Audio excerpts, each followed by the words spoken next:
Non, agora mesmo para a poboación ningún risco, estamos intentando rematalo todo o que mellor podemos e deixalo en terra mineral todo o que podemos.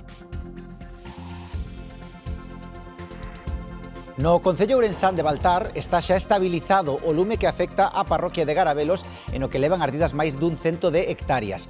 O vento complica os labores. En Rodeiro tamén quedaron estabilizados os 2 incendios forestais que afectan a unhas 40 hectáreas.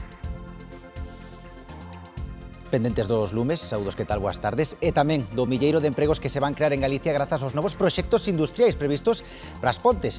Os veciños agardan que a instalación de SAIC, Indra e ENCE supoña un importante desenvolvemento económico para esta comarca.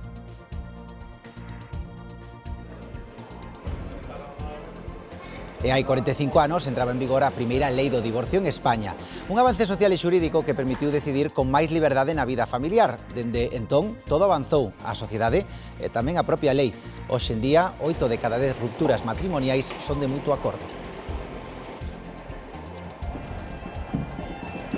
E hoxe temos moito para escoller na nosa comunidade no que a festas gastronómicas se refire. No Carballiño é o día grande da Festa do Polvo e tamén se va a degustar moreas de racións desta volta de ameixas a mariñeira na Festa da Ameixa de Carril, en Vilanova. Hoxe tamén os protagonistas son os mexillóns. En Aguiño, tamén estaremos ali, en Ribeira, celebran a Festa da Navalla.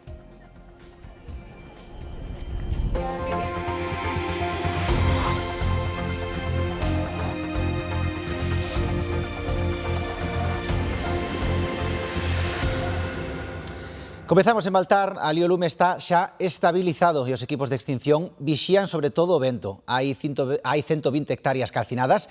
Demetrio Morenza, cal é a situación arestora? Sí, precisamente moi pendentes, como dicías agora mesmo, dese evento que onte dificultou tanto eses traballos ao longo de toda a xornada, un lume que se iniciaba ás 12:30 da mañá, que chegou a chegarse peligrosamente a varios núcleos de poboación, como poida ser o de Fiestras ou tamén aquí na zona de Baltar, e agora mesmo, como decía, desestabilizado un lume que arrasou xa 120 hectáreas. Hoxe xa non saíron equipos aéreos, non fixeron falta, pero continúan as patrullas por terra moi pendentes, como decíamos, da evolución do vento, e agora controlar eses puntos e de limpiar de algún xeito esas zonas que aínda non arderon para evitar que poidan prender a consecuencia dun vento que poida reavivar algunha chama. Así que agora mesmo estabilizado un lume que podería, eso apuntan algunhas hipótesis, pode ser intencionado. De feito, onte xa se estiveron recollendo probas nesta zona onde se iniciaba ese lume, xa que o propio alcalde de Baltar apuntaba esa posibilidade, porque neste mesmo punto hai uns días se iniciaba un lume que foi rapidamente apagado polos propios veciños. 120 hectáreas queimadas e de momento xa estabilizado.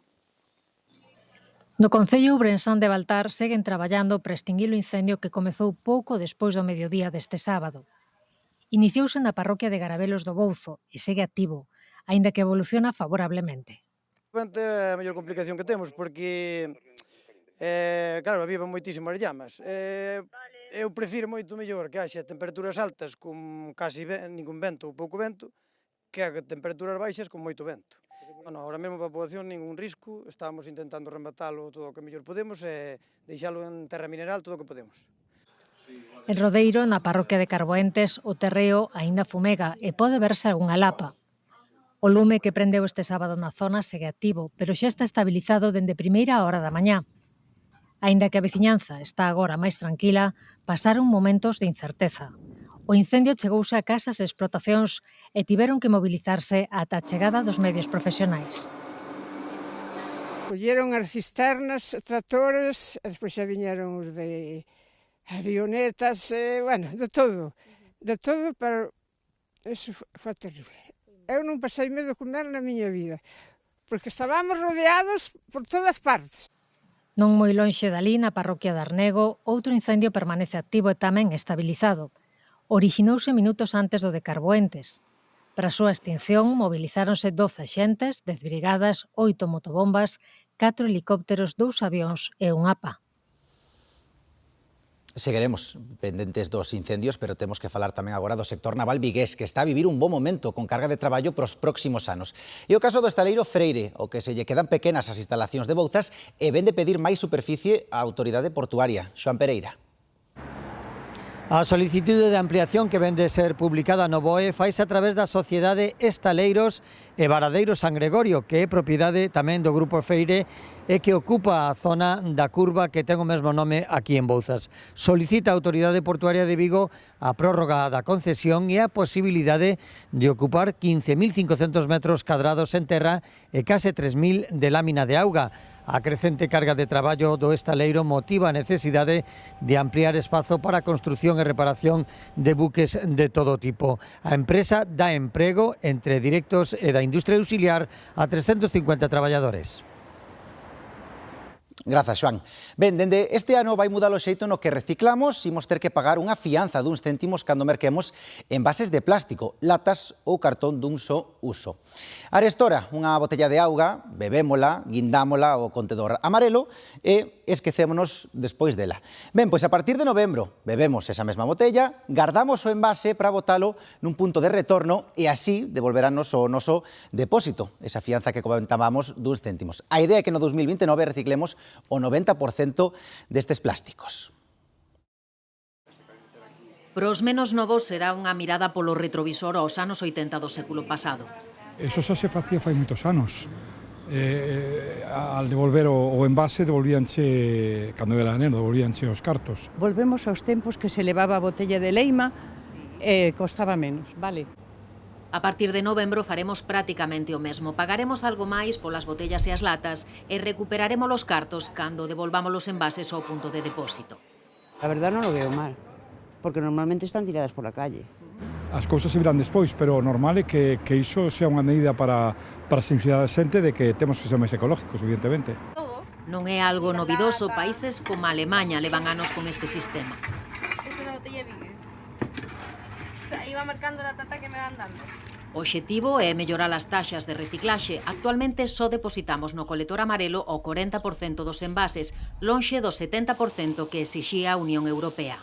Te obliga a tener en casa todo, un contenedor de basura más grande, pues por rapidez y por comodidad no haces el reciclado que tienes que hacer en tu casa. Es un poco incómodo que esté cerrado siempre, solo para meter una botellita, porque claro, tú bajas la basura en una bolsa y eso lo tienes que llevar aparte. O sistema de devolución e retorno afectará ás tendas de alimentación, supermercados e hostalería, pero aínda descoñecen como se vai implementar. Normalmente debe tener un papel que dice que van a poner esa norma para que lo sepamos. Nosotros de momento no nos explicaron nada. Se te chega un cliente, tese que pedir unha fianza por uns produtos que está consumindo, despois no momento en que se marche, tese que devolver esa fianza, vai ralentizar un pouco o servizo, non? Nese sentido, pois claro, vai a ser un pouco lioso. Agardemos que de aquí a lá, pois lle dá un pouco máis de forma, non? Antes deberán adaptarse a un novo regulamento europeo que pretende reducir os residuos e fomentar a reutilización dos envases fronte ao modelo de usar e tirar. A coñecida popularmente como Lei do Plástico entra en vigor o próximo 12 de agosto. Legalmente como xudicialmente nas sentenzas houve unha evolución desde ese momento, é dicir, a lei do divorcio que temos agora ou a aplicación respecto ao divorcio que temos agora non ten nada que ver con eses inicios. Moitas cousas mudaron dende entón, pero a primeira lei do divorcio da democracia foi o punto de partida para decidir con máis liberdade no senso familiar. Nun día como hoxe entrou en vigor hai case medio século, dende entón na nosa comunidade rexistráronse máis de 150.000 rupturas matrimoniais. Foi todo un avance social e xurídico. Iria Soengas.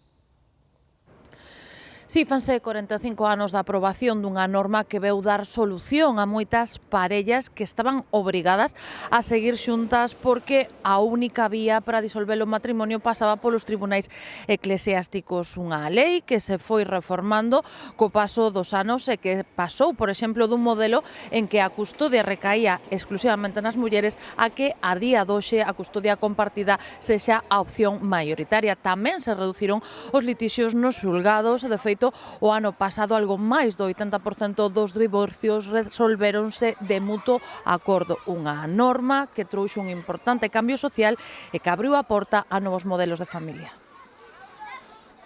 O 9 de agosto de 1981 entrou en vigor en España a Lei do Divorcio, unha norma que veu dar resposta a moitas parellas atrapadas en crises irresolubles. O proceso de separación xa sei que pode ter unha connotación negativa, porque é un proxecto de vida que ao mellor nese momento non vai adiante, pero do que se trata de reconstituir cada quen a súa vida e formulalo, claro, con un propósito positivo.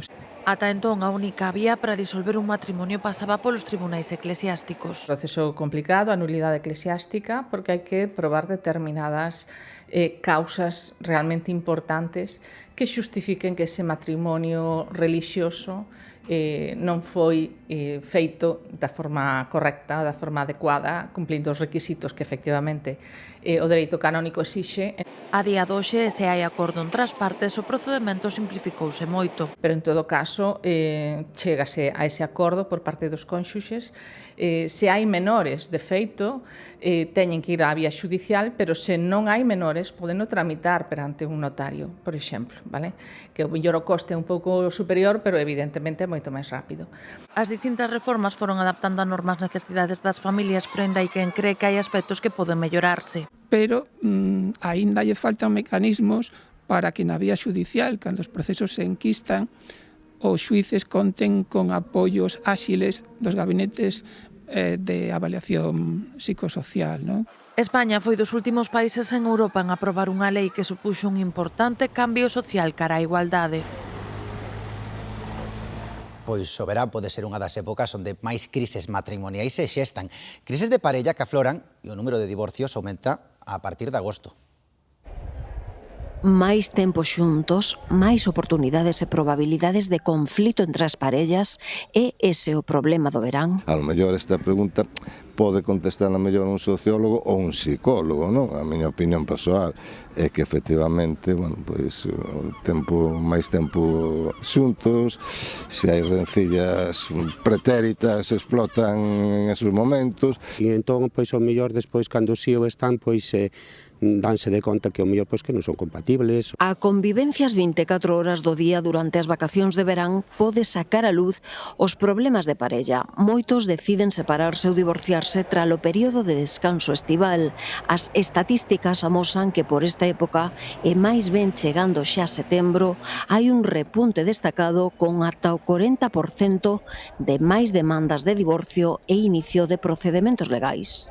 En setembro hai un incremento importante nos despachos dos compañeiros e das compañeiras en relación á posibilidade de un divorcio, de un matrimonio. Hai un repunte de consultas, de preguntar cal é o mecanismo, cales son as consecuencias e tal.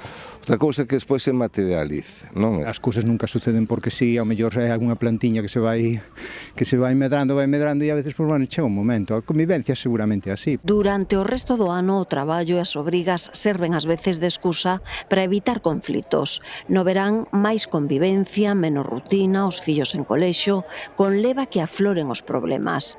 A desconexión emocional previa vólvese máis visible. Aí é cando se empezan a ver que teñen poucas cousas en común ou que se van perdendo cos anos. Y es importante el contar tu tiempo, y el tiempo ese tiene que ser durante todo el año. Moitas persoas proxectan nas vacacións un ideal, reconectar coa parella. Ás veces, esas expectativas idealizadas chocan coa realidade, pero, por suposto, tamén hai moitas excepcións a esas realidades. Eu levo casado, sí, casi 25 anos, dentro de pouquiños cumpliremos.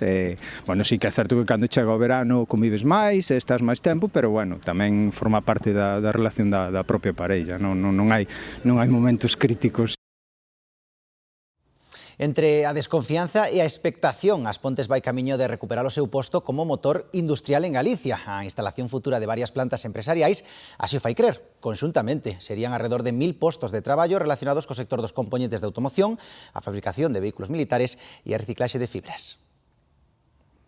Cambiou a paisaxe urbana das Pontes coa derruba das chemineas. É algo que levamos toda a vida con eso aí, a imaxe do pobo pois sí que é certo que veuse afectada, pero bueno, non deixa de ser unha evolución que temos que pasar pa ben ou pa mal. Foron o símbolo dunha época boiante. Para a poboación suporía un revulsivo o desenvolvemento dos industriais. Todo lo que sea trabajo para el pueblo estaría bien. De hecho, a lo mejor los que estamos fuera volveríamos a trabajar aquí en el pueblo, claro. Que temos que ter é futuro nas Pontes, empresas novas. Fálase da instalación dunha planta de produción de vehículos militares, un centro de componentes para automoción é unha bioplanta de fibra reciclada branqueada. Non sei, já me han dito moitas cousas aquí va a vir 50.000 empresas e por ahora non veo nada. Entonces, cando empecen a poñer a primeira pedra, queremos. Mentras tanto, esperaremos a ver. Empresa que veña, ojalá viñeran 10 ou 20 empresas que tuveran pois 100, 200 empleados, que sería perfecto, é dicir, daría traballo a todo o mundo, se falla unha, non fallaría todo o pueblo. Ya lleva tiempo hablándose de ello, pero yo de momento no veo avance ninguno. Entonces, los que estábamos trabajando aquí tuvimos que buscarnos la vida afuera. De levarse a cabo, suporía a creación de case 1 milleiro de postos de emprego, ademais de traballo para moitas empresas auxiliares. Si vienen las fábricas de coches de China, normalmente vendrán los chinos, que son los que están trabajando ya. Los demás dirán, mira, oye, lo que crean puestos de mejor indirectos. Beneficios que a xente viría e pois invertiría tamén no pobo. E de novo As Pontes recuperaría o dinamismo socioeconómico que caracterizou a esta poboación.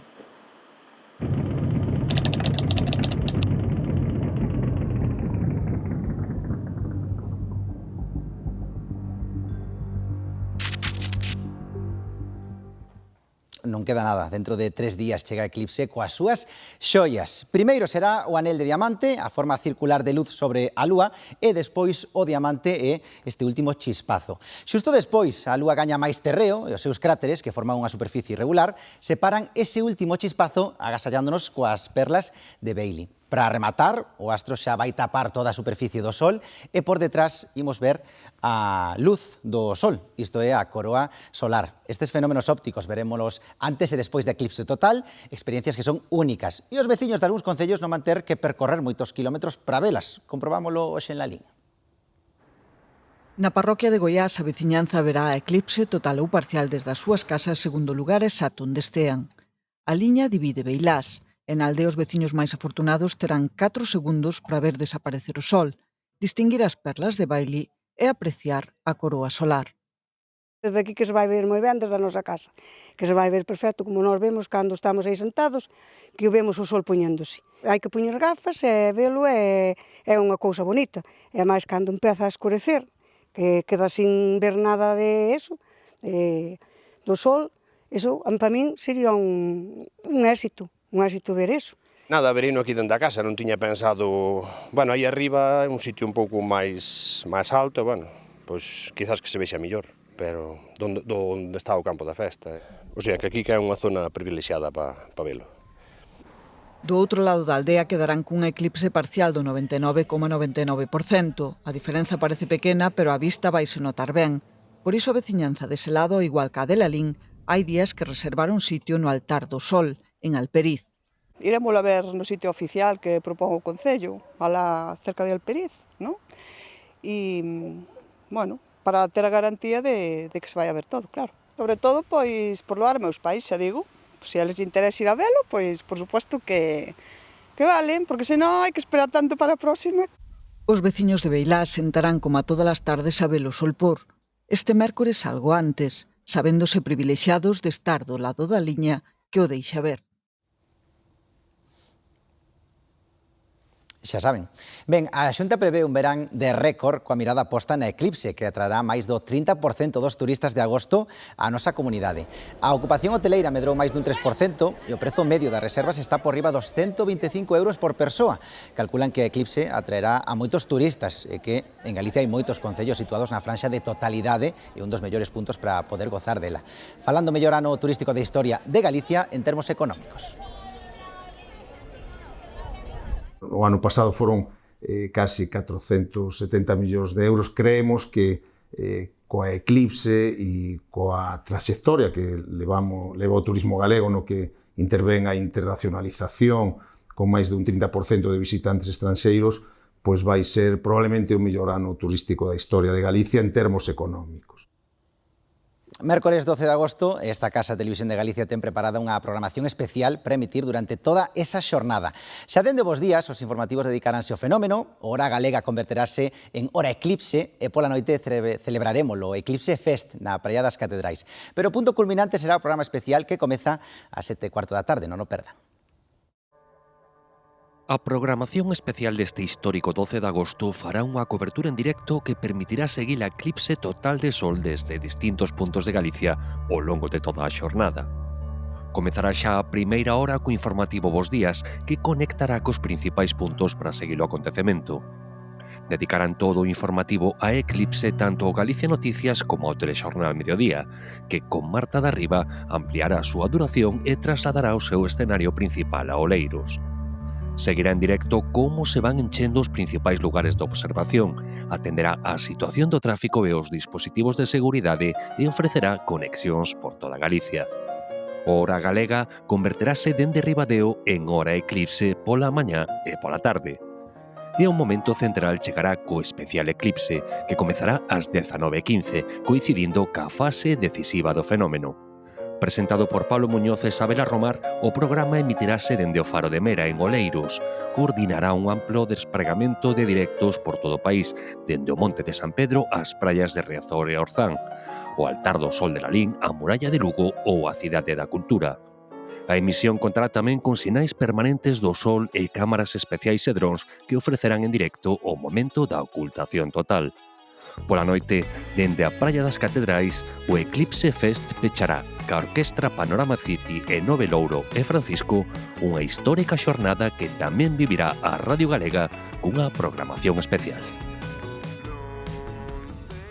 Seguimento da eclipse dende xa antes do día da eclipse. Dende este luns día 10 ata este mércores día 12, a Corporación de Servizos Audiovisuais de Galicia ofrece a través da plataforma agalega.gal e de YouTube unha canle fast especial dedicada ao acontecemento. Unha das experiencias colectivas máis impresionantes que existen. 72 horas de emisión ininterrompida con directos, entrevistas e conversas, divulgación científica, reportaxes, videopodcast, documentais e ficción alrededor da astronomía e da exploración espacial. Vamos a poder vivir unha de las mejores experiencias de nuestras vidas. A galega.gal inclúe moitos contidos baixo demanda para escoller e no propio día da eclipse a opción de descargar vídeos en timelapse e compartilos nas redes sociais. A reacción natural da xente é esa, pois gritar, abrazarse, emocionarse, é como chegar ao final dunha cousa que levabas esperando moito tempo, sobre todo a xente que estamos moi afeitas a ver eclipses. Invitamos tamén a unha experiencia multicámara que permitirá seguir a eclipse dende diferentes puntos de Galicia. Poderás escoller en tempo real entre varios sinais do despregamento dos medios públicos. Todos poderemos seguir a eclipse dende a nosa provincia a través desta xanela nosa.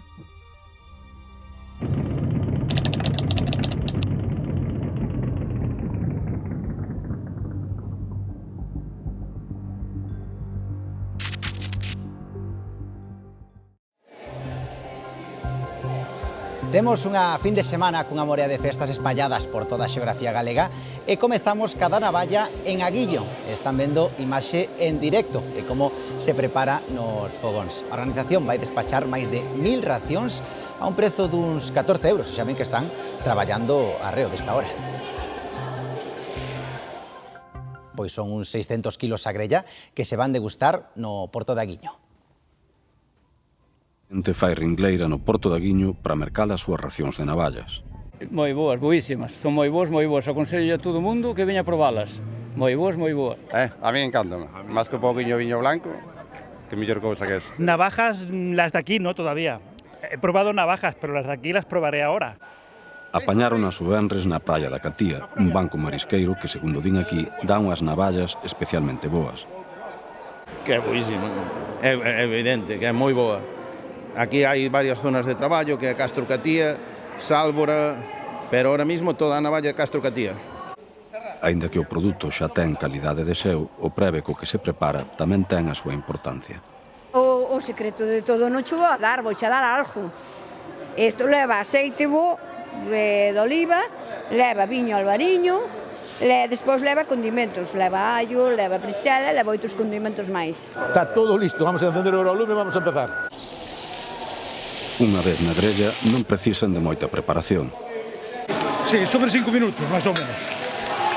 Pouco tempo. Botalas ao lume, canto abran, sacalas xa.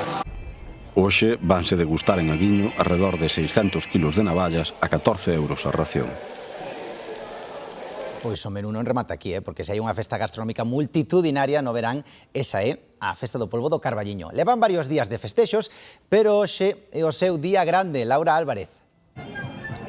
Sí, este Parque Municipal do Carballiño acolle hoxe como cada segundo domingo de agosto milleiros de persoas. Con 64 edicións ás súas costas, a Festa do Polbo pouca presentación precisa, porque o certo é que aquí o importante é gozar da xornada e, por suposto, do seu produto estrela. Os potes quécense en descanso dende hai horas e o son das tesoiras é incesante. Calculan que hoxe se poderán vender aquí de alrededor de 50.000 kilos de polvo a feira, preparado polas moitas polveiras e polveiros que participan na festa.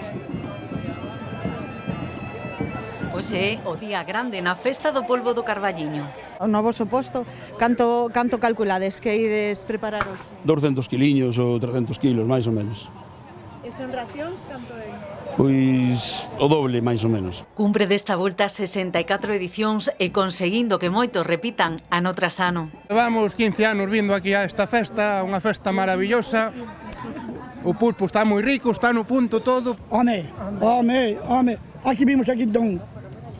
Se non vimos aquí e non comemos o pulpo, é mío non vir aquí a ningún lado. O menú é sinxelo, pero é certo que a man das polveiras e polveiros do Carballiño moito ten que ver no seu éxito. Pois moito cariño e moitos anos de experiencia. Damos a conocer o produto a toda a xente, pero moi importante. Máis dunha dúcia de polveiras traballan hoxe no Parque do Carballiño, onde desta vez hai oco tamén para os seus irmáns italianos. El comune de 90 Padovana de Italia está emelado con el comune de Carballiño. El polpo está un pulpito pequeñito de la laguna de Venecia. A distancia non é impedimento para participar na festa que abre as súas portas a moitos visitantes chegados tamén dende fora de Galicia. Pues somos de Palencia, es la primera vez que venimos y el pulpo está maravilloso. Me encanta la fiesta. So incredible. We kind of didn't know what we were getting into, but it's beautiful out here and a gorgeous day. A festa prolongarase durante toda a xornada no Parque Municipal do Carballiño, en boa parte das rúas da vila. Pois outro dos produtos do mar que hoxe comen a esgalla está en Vila García. E bonos ata ali en directo, Andrea Otero. Vemos que sobre a troula, a pregunta é se quedan ameixas, Andrea.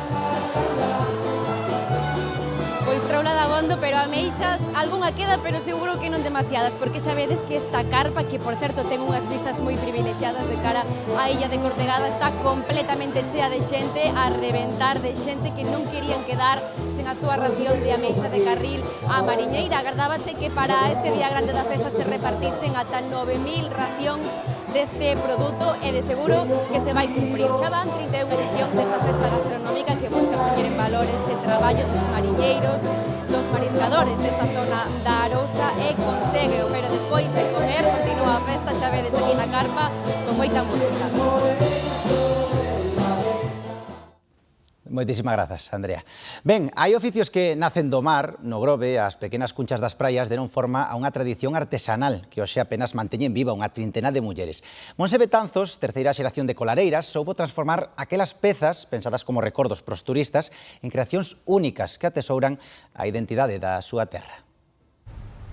É a terceira xeración dun oficio con ADN 100% grovense. Monse Betanzos medrou enredando coas pequenas cunchas que recollían nas praias a súa avoa e a súa nai, pero non sempre quixo ser colareira, antes desempeñou un traballo gris. Miraba a miña nai e me entusiasmaba máis a vida que ela tiña ca que eu estaba tendo. E foi o xeito de decidir de retomar o oficio que había aprendido de nena, pero proyectalo a un mercado exterior que saíra do entorno da Illa da Toxa e do Grove. Aquelas pezas que confeccionaban as mulleres do Grove para vendérllelas como recordo aos turistas da Toxa son a raíz do traballo artesanal de Monse que introduciu novas formas e outros complementos sen perder de vista a tradición. Recoletamos a cuncha, seleccionámola, despois na casa pois se seca, se limpa, se clasifica por colores, por tamaños. A que non ten color a reutilizamos e a pintamos, que eses procesos xa se fan máis na primavera. E entre tanto se van facendo estes procesos, se van elaborando tamén as pezas. Creacións que estes días locen nunha das casetas da Feira da Artesanía Mostrart nos Xardíns de Méndez Núñez da Coruña. Eu disfruto todos os procesos, pero o que máis me gusta é o contacto co público. É contar a nosa historia, o arraigo cultural que ten coa nosa zona este produto. Apenas quedan 30 colareiras en activo no Grove, mulleres que manteñen vivo un oficio cosido á area e ao mar. Unha edición máis da Feira do Viño de Monterrei enche a vila de amantes destes caldos, unha denominación de orixe que non deixa de medrar ano a ano. Arrancou a Feira do Viño de Monterrei no 2006 e dende aquela non deixa de medrar. E niso, algo terán que ver os seus viños. Como soy de Jerez, estoy acostumbrado a los vinos más con más graduación, pero esto está también muy bueno. Son 19 as adegas que participan na edición deste ano. Hai 30 en total, certificadas en toda a denominación de orixe. Esta, por exemplo, foi unha das últimas incorporacións. Incorporámonos este ano, de feito, estamos moi contentos. A orixe nace de Crego e Monaguillo, que son o noso pasado e as nosas raíces. Nace dun gran pasado, dun moi bo recordo, en memoria o noso gran fader. A denominación de orixe Monterrei conta xa con 30 adegas certificadas, 397 viticultores e máis de 850 hectáreas de viñedo espalladas por 8 concellos da comarca. A adega decideu desembarcar aquí polo terruño, pola tipicidade da uva Godello, que ten moita aceptación no cliente en general, non? E, dentro de que o mundo dos viños blancos está en auge, pois a uva Godello está triunfando moito. A de Monterrei é a denominación de orixe máis nova de Galicia e aínda así pasou de certificar 2 millóns de litros a superar os 8 millóns en pouco máis dunha década, avalada pola aceptación cada vez máis ampla dos seus viños. Para min, dos que provei, é un viño dos que máis me gustan. É suaveciño, o tinto tamén está moi bo, de feito meu marido bebe tinto, o sea que solemos beber nun par de bodegas, que aquí o viño en general é todo bastante rico. É o mellor collamos o gusto o viño de Monterrei, a quen se dice que despois non comemos todos os días con viño. E como boa feira, aquí non falta nin as catas, nin a música, nin os produtos de calidade, pois que acompañar os seus viños. Pois se teñen o bandullo cheo, xa lles contamos que temos outro clásico das festas gastronómicas galegas, que é a Feira do Mexillón e do Berberecho en Vilanova de Arousa. Hoxe pechan 4 días de degustación a prezos populares. Pola mañá cedo prenderon as potas onde cocen os bivalvos e o polvo que se serve na carpa instalada na Praza do Castro. Un chisco antes da 1 da tarde abre a billeteira e a partir de aí non paran de sacar racións. Hai variedade onde escoller, aínda que o que máis se demanda é o mexillón nas súas distintas preparacións. Los mejillones de cualquier manera. En estos casos no te noche. Son de Pontevedra, por eso te digo que conozco bien. Vale. Son moi bons. A vinagreta mejor. É a primeira vez que vimos, pero está ben de precio e tal. Mira se cae bo ambiente. Probar también los berberechos un poquito, que están muy buenos, y la empanada de zamburiña, que también hay que probar más cosas. Bueno. No hay nada que decir, mejillones, pulpo y vino, ¿qué vamos a hacer más? A organización conta con superar as 4.500 racións do ano pasado. Aumenta a afluencia de turistas nacionais e estranxeiros que non desaproveitan a ocasión. Vengo de Madrid, muy rica la comida, está todo muy bueno. Venimos de Salamanca, sí, para probar de todo. Sí. Con mucha hambre, la verdad. Muy buena sorpresa, no sabíamos nada, así que una alegría, la verdad. Hemos guiado por el móvil que ponía la fiesta del mejillón y el berberecho y por eso hemos venido. A festa funciona como escaparate dun manxar básico para a economía local e que este ano está sendo de moi boa calidade. Muy bien, cada año vamos mejor, la verdad se supera muy bien, muy bien. Una barbaridad de mejillones, vapor sale impresionante. Este año el mejillón vino buenísimo, pero buenísimo, súper gordo. El berberecho igual. A cita gastronómica declarada de interese turístico nacional cumpre xa 32 anos. É unha imaxe recorrente nos últimos tempos, a dos xabarís percorrendo as rúas das cidades. Estas imaxes son da noite pasada en Lugo, no propio centro. Ante esta proliferación, dende hai unha semana está autorizada a caza destes exemplares sen límite. Yo juraría que non volteo a ver mal. E que arramplan cos xardíns e destrozan co que se lles poña por diante. A derradeira incursión tivo como escenario o propio centro da cidade de Lugo. Por certo que reparar os estragos supón gastos superiores aos 5.000 euros ao ano. Hoxe o Parque de Lugo cumpre coa súa función de proporcionar sombra e relax a todo aquel que se achegue polo entorno, pero recentemente o lugar recibiu a visita de xabarís. Eso non é normal, eso teñen que estar no seu terreno. Ellos vienen a comer, se non encuentran comida en un sitio, vienen donde la hai. O certo é que cada día sorprende menos a presenza dos avarís. Xa levan moitos anos convivindo con nós. Son moi cívicos, cruzan polos pasos de peatóns, van pola acera. Pero estragan o que pisan, así quedou o Parque de Lugo tras a visita nocturna dos porcos bravos. Hai que ter cuidado con eles, son peligrosos, ao final se atacan, ou sobre todo se hai nenos ou algo así. Desfan todo, sí, levantan todo para comer e te deixan todo desfeito. Cada ano o Concello de Lugo afronta danos ocasionados polos abril valorados en 5.000 euros. Preocupa a proliferación de colonias. Estaban diante de miña porta. Si unha manada moi grande, iban 3 grandes e un montón de pequenos. A presenza dos porcos bravos na cidade lucense é cada vez máis común. Acoden en busca de comida e de refugio. De aí que unha das medidas para evitar que se acobillen no entorno sexa rozar as fincas. Habrá gente que le parezca mal, pero son animales, non poden evitarlo. E que señan rozadas eles van comer igual, ainda lles quitan o traballo, que teñen que levantar menos. É verdade que parece que hai como uns poucos máis cerca das cidades, pero bueno, é o que temos aquí, isto ao final non é Madrid e vivimos cerca de monte. De aspecto impoñente, os avarís son animais salvaxes que serán problemas de salubridade e de seguridade. En Galicia recíbense 5.000 avisos por danos cada ano e provocan 11 accidentes de circulación cada día. Ben, e desta hora temos que darlles conta dunha nova que coñecemos hai uns minutos, unha muller en Verín que faleceu ao caer dun cabalo. Ia en grupo facendo unha ruta cando por motivos que se descoñecen caeu do animal. Os servizos de urxencia que se achegaron ao lugar trataron de reanimala, pero non puderon facer nada por salvarlle a vida. Estas son imaxes do punto onde aconteceu todo. E susto esta mañá na zona bella de Lugo co lume que se declarou nun restaurante. Os bombeiros aínda traballan desta hora para sufocar as lapas que afectan a boa parte do local. A policía pechou o acceso á parte da rúa en que se ubica este restaurante, que está na Rúa do Miño, e a zona histórica da cidade amurallada.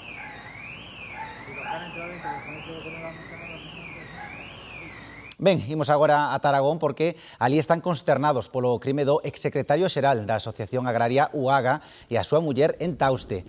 Os corpos presentaban signos de violencia, polo momento non hai detencións. Continúan investigando os axentes este doble crime.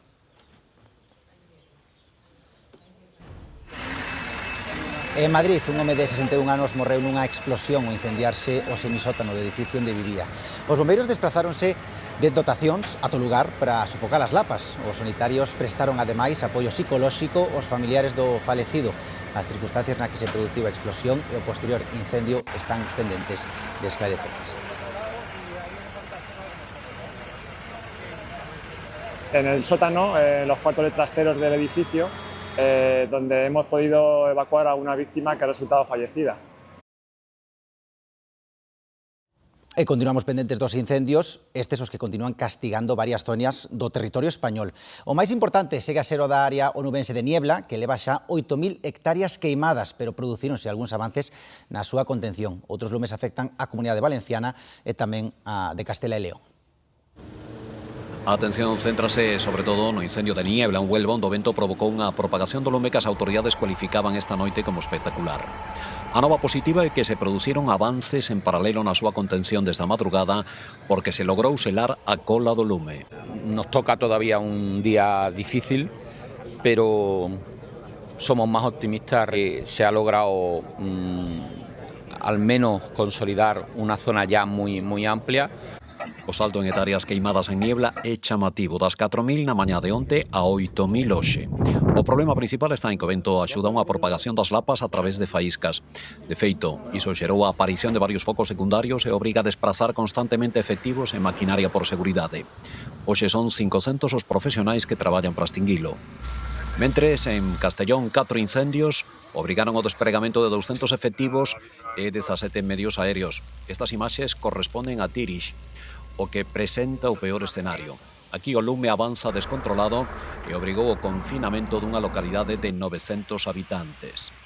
En Castela e León hai 12 lumes activos. Ningún é particularmente virulento, pero nesta comunidade estáse revivindo o pesadelo do ano pasado canto a número de incendios e hectáreas queimadas. No Canadá está en estado de emerxencia, enfronta centos de incendios activos que xa levan consumidos aproximadamente 2,5 millóns de hectáreas. A cantidade de fume está afectando xa a calidade do aire en varias cidades do país veciños, Estados Unidos. Están evacuadas máis de 20.000 persoas. En Yakarta, as autoridades indonesias pecharon o Parque Nacional do Monte Bromo, o volcán máis visitado do país polos incendios forestais que arrasan a zona dende hai unha semana e permanecen hoxe fora de control. Mentres, os dous aeroportos de Xangai cancelaron máis de 1.300 voos e as autoridades recolocaron a unhas 300.000 persoas polo paso do tifón Dolphin. Os ventos máximos sostidos da treboada estimanse nuns 162 km por hora. Hai risco grave de inundacións e de aludes de terra, polo que as autoridades recomendan precaución nos desplazamentos. E en Ceuta reclámanse solucións para os entre 8.000 e 11.000 inmigrantes procedentes da entrada irregular dende Marrocos que supostamente permanecen na cidade. Esa cifra é unha estimación do goberno ceutí. As comunidades religiosas convocaron para este domingo unha manifestación co fin de pedir medidas efectivas, mentres o presidente de Ceuta insiste en que todos os inmigrantes deben retornar a Marrocos. Por certo, hoxe trascendía que se intensificarán nos próximos días os controis nos aeroportos aos cidadáns italianos, unha medida derivada desta crise. O Boletín Oficial do Estado publica este domingo a orde oficial para realizar os controis. Imos agora co debate para atopar o mellor talento de Galicia, que continúa, o último programa antes da final. Xa temos 10 concursantes coa súa praza xudicada, polo que o noso xurado deberá ser máis selectivo ca nunca.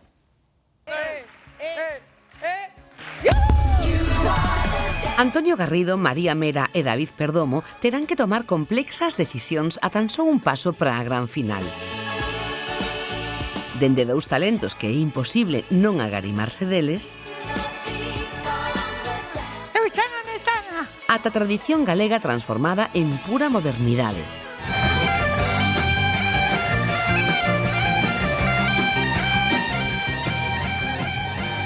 Pasando por estilos de baile e canto tan diferentes que non será nada doado escoller pro xurado.